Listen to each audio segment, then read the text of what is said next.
my name is Thanom and I'm from UNSW. Today I'm working through some of the MATH1011 calculus questions from the chapter on integration. So question 8 has given us the derivative of a function and is asking us to find the function. So if g dash of t is this, or dg dt is this expression, then g of t is just going to be an antiderivative, or I can write an antiderivative as an indefinite integral here, 3 on the square root of 1 minus 4t squared dt. Now, there's several ways I can deal with this question. First of all, I need to notice that it's essentially an inverse sign. An antiderivative or indefinite integral is inverse sign. If I have it in the form the square root of a squared minus x squared, then I can directly use this standard integral over here. So one way we can do it is we can write it in that form. I might even take the 3 out the front. 1 over. Now, I want this to be a single t squared, not 4t squared. So I'm going to take out a 4, and I'm going to take the 4 out of the square root as well.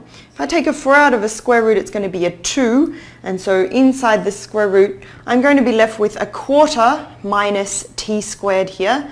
A quarter is really a half squared, and so I'm going to be left with a half squared minus t squared inside here. So I've really taken a 4 out of the square root, which is a 2, and I'm left with a quarter minus t squared there.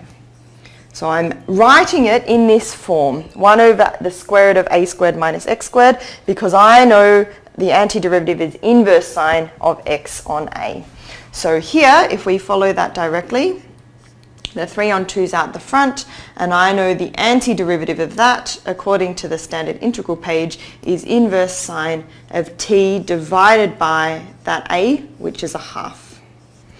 Okay, well, t divided by a half is just 2t, so it would be better if we wrote that as 3 on 2 inverse sine of 2t plus a constant there. Okay, so that's one way that we can find this antiderivative, the antiderivative of this, or the indefinite integral. We can write it exactly in this form here. There is another way. So alternatively, we can think of it like this. Let's write our integral again. So g of t is the integral of 3 over the square root of 1 minus 4t squared, but I'm going to write that as 1 minus 2t all squared and put that 2t in brackets there. So we can think, I can move the 3 outside as well. In fact, I might even do that. So 1 over the square root of 1 minus 2t squared, that's essentially this. It's just that I've got 2t here instead of an x. So perhaps, right, perhaps the answer is, to this indefinite integral, is just inverse sine of 2t, right? After all, 1 on the square root of 1 minus something squared is the antiderivative is inverse sine of that something.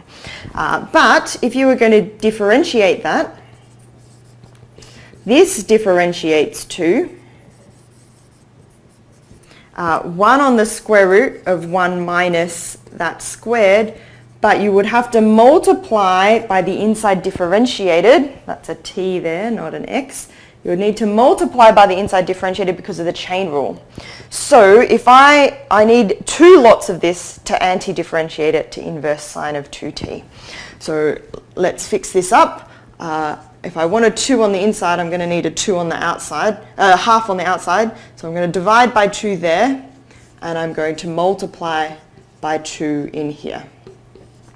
So I haven't changed the question, but by having the derivative of this sitting here, I can reverse the chain rule, and the 3 on 2 hangs around the front, and I know an antiderivative of this is inverse sine of 2t there, plus a c.